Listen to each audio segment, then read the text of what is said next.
जिन बड़े स्टार्स को देखने के लिए हम फिल्मों के लिए वेट करते हैं, रंजीत जी इतने खुशनसीब थे कि उनके साथ बैठ के वो कभी खाना खाते थे तो कभी गप्पे लड़ाते थे। ऐसी ही कुछ और इंटरेस्टिंग बातें रंजीत जी के साथ। कुछ पन्ने जिंदगी के। वेरी रेयरली यू सी एक दो सेलिब्रिटीज इकट्ठे कंफर्ट जोन पे आ जाते थे। यार इसमें विलन रंजीत हो गया, कॉमेडियन असरानी हो गया, फलाना ये हो गया, बिंदु वैम्प हो गई, तो ये हार्मनी के लिए तो हम लोग एक दूसरे को जानते थे ज़्यादा और एडजस्टमेंट भी इजी हो जाती थी। हम प्रोड्यूसरों को प्रॉब्लम नहीं होती थी because of our relationship.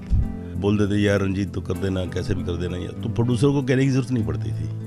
Hero की वजह से अगर मान लीजिए शेड्यूल पूरा नहीं हुआ तो खुद ही अपने फेलो आर्टिस्टों को बोल के एडजस्टमेंट हो जाती थी। मधुरिमा पैसा तो उन दिनों भी हमको मिलता था, लेकिन आजकल इम्पोर्टेंस ज़्यादा पैसे को दी जाती है। थोड़ा सा टाइम बचा तो आपको एंडोर्समेंट कर देते हो, थोड़ा सा टाइम बचा तो आप कुछ और कर देते हो। सोर्सेज इतने हो गए हैं कि एक्टर जो कहता है कि मैं आज बिक रहा हूँ तो इसलिए ले रहे हैं, कल को कौन पूछने वाला है, and all that security, lack of security, it's not always chasing money and all that. तो उन दिनों में मेरे को क्या था, एक जोश था, bull stamina, to work, never get tired and always agile. तो काम काफ़ी मिला, पर ग्रुप नहीं थे तो इसलिए everybody was fond of me also, there were no jealousies and all that। मैं खुद अपने रोल कई बार दूसरे एक्टरों को रिकमेंड कर देता था। शक्ति वगैरह ने कई बार, उसमें कोई डर वाली बात नहीं होती थी। तभी भी एथिक्स होते थे हमारे।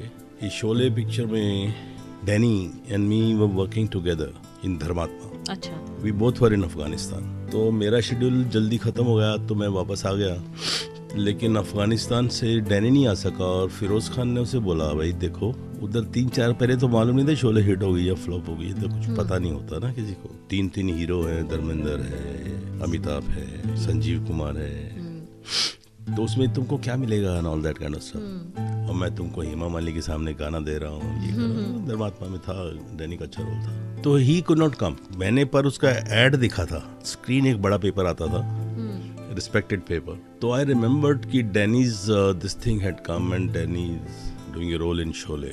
I was shooting in Bangalore, तो इनका सेट लगा हुआ था। तो मेरे पास उन्होंने फीडल भेजे कि उन्होंने कहा कि ऐसे ऐसे है, डैनी आ नहीं सकता है। तो मैंने साफ बोल दिया, मैंने देखिए Danny is a good friend of mine, अगर वो फ्रेंड भी नहीं हो तो भी ethically I can not sign this picture, क्योंकि जब तक मुझे ये पता नहीं लगे कि वो करना चाहता है कि नहीं करना चाहता है। आप डैनी का नो ऑब्जेक्शन लेटर ले आइए तो मैं कर दूंगा। और मुझे मालूम भी अगर होता हाँ जी बहुत बढ़िया रोल है या बहुत कुछ है तो भी नहीं करता मैं। उन दिनों में रोल ही अच्छे होते थे सब। काम तो बहुत था मेरे पास। वो कहते हैं ना, किसे मालूम है ये दुनिया बनी किसके लिए, क्या पता आया है इंसान यहाँ किसके लिए, किस्मत हर घड़ी बदलती है मगर किसके लिए, जिंदगी भर का ये अनजान सफर किसके लिए। You never know what's going to happen, when somebody is going to come and when somebody is going to go. कुछ और इंटरेस्टिंग बातें रंजीत जी से कुछ ही देर में और कुछ पन्ने जिंदगी के विद मधुरिमा निगम और 92.7 बिग FM। कुछ पन्ने जिंदगी के।